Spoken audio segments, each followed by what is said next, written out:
As my heart was quieted, in prayer I was transported and found myself in a castle courtyard on a cloudy day. Soon I was surrounded by Irish Christians from the 6th century.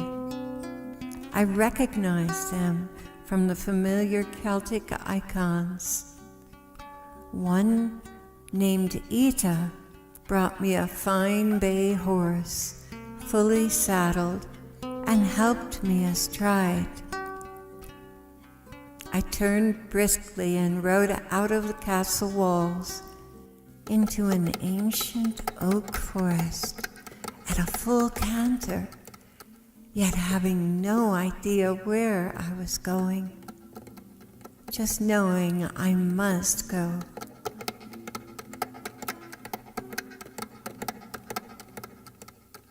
The medieval lane was densely overgrown and foreboding on either side.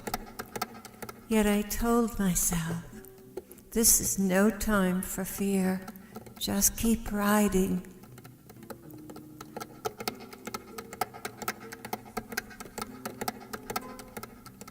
After a very short while, I arrived at a clearing with yet another castle. The drawbridge was down, and before I knew it, my mount passed without hesitation over the bridge and inside the walls, where she came to a halt. I looked for some sign of life, and the drawbridge mysteriously went up, and its massive doors closed behind me. Strangely, I felt safe, even though the courtyard and balconies were completely deserted. I dismounted and began to explore a lengthy stone corridor.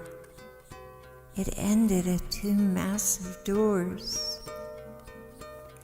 Without hesitation, I opened one and stepped into a small Gothic chapel with graceful pillars supporting filigreed arches.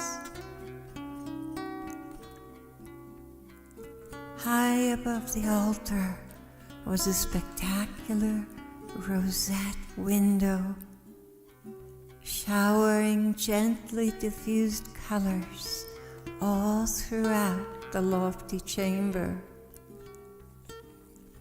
There was not a soul in the whole place. It seemed like a secret chapel in a fairy tale land. And I wondered, why am I here? Before I could even consider the answer, the rosette window exploded with color, and the Lord Jesus descended into the room amidst a golden shaft of light. He was dressed in a festive white bridal garment and stood in the front of the church as if waiting for his bride. A wave of sweetness rushed into me when our eyes met, and I realized it was our wedding day, and he was waiting for me. In the next moment, I was taken out of my body, looking down on this whole scene from the choir loft high in the back of the church. I saw myself standing in the very center of the church, dressed in an exquisite wedding gown, adorned with pearlescent folded dove wings from the back of my neck to my waist, and from there down, shimmery white satin embroidered with pearls, cascading onto the marble floor 3 feet around me. a glorious rosette of angels surrounded me. They were plaiting my hair with pearls and working beneath my veil to put the finishing touches in my hair, preparing me for my heavenly spouse. Finally, they were finished, and an angel stepped forward. After a moment's consideration, I realized, you are my guardian angel. I had never seen him with such clarity before. He was tall, light-haired, and had a bearing of stately dignity, formidable power, yet emanating a gentleness wrapped in soft platinum light. He took one last look at me.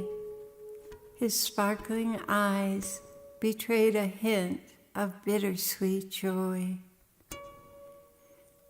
This was his last day with me, the day we had all been waiting for, the day he would deliver me safe and sound to my heavenly spouse. His assignment successfully accomplished. A lightning swift thought pierced my heart. How can I thank you, my angel? How can I ever thank you for faithfully standing by me and rarely getting an acknowledgement from me? How can I ever? He kissed my cheek and lifted my arm unto his as we processed up the aisle to Jesus, who was beaming with joy and anticipation. Truly, it was a fairy tale wedding beyond my comprehension. It was as if my own actions were completely suspended, and I was riding an invisible escalator, moving me along to the inevitable destiny of joy I had looked forward to all of my Christian life. As I stood before the Lord, the love of my life, the one who had forgiven me my failure after failure, the one who never tired of giving me another chance, the one who upheld me and had to live with my darkest side.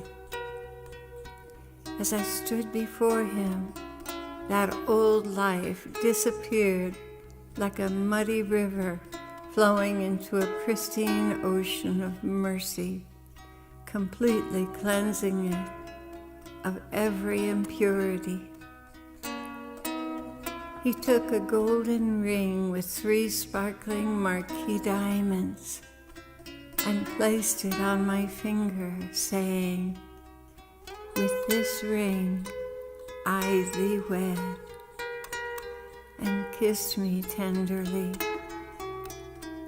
Then, grasping my right hand, we began to lift off the cathedral floor into the air until we had ascended through the rosette window heavenward.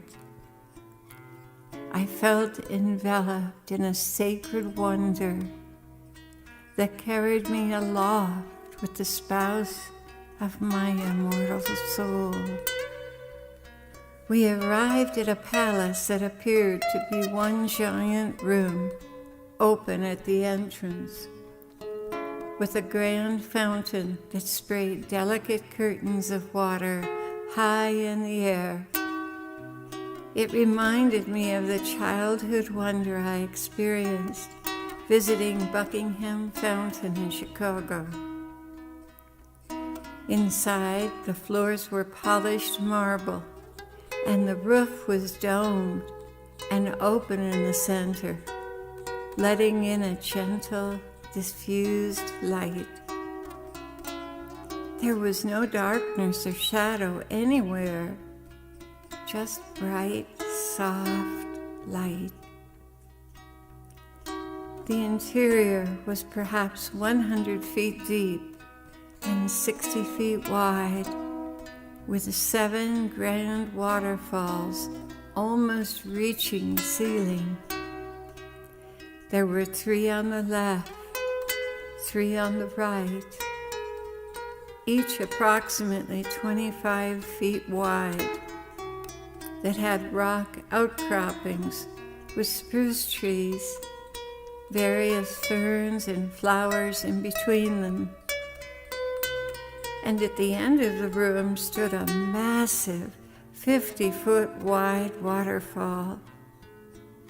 But in spite of the volume of water flowing, it was quiet enough to hear the echoing dove wings as they passed joyfully back and forth.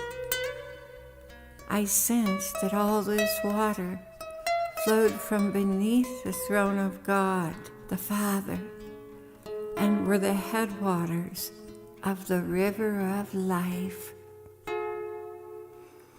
My right arm was on the Lord's left as he walked with me, and I could see my long and ornately pearled bridal train as it swept across the floor. A golden eagle descended from a rocky crag above the first waterfall and landed on my left arm. His talons gently gripped me like human fingers. He was radiant as burnished bronze, intensely focused, and regal as a warrior in battle, yet completely at ease on my arm. I sensed he had a special significance and wondered what it was. Jesus brought me to the first waterfall on the left side. A reclining white willow love seat woven with hearts was waiting invitingly for us. We sat there together, appreciating this architectural wonder. I could hardly believe my eyes as the pearlescent water danced and flashed lovely iridescent peacock shades, my very favorites. Magnificent to behold were cascades of water tumbling down, some in gentle sprays, some with great volume. Lavender, aquamarine, periwinkle blue, delicate rose, and satiny white ribbons of color gracefully flowed through the water. Doves flew back and forth, their wings echoing throughout this place of wonder. The Lord turned and looked deeply into my eyes. All of this is yours. Not being able to control my thoughts, I said, but I have not yet overcome. He replied, I have overcome for you. All of this is for you.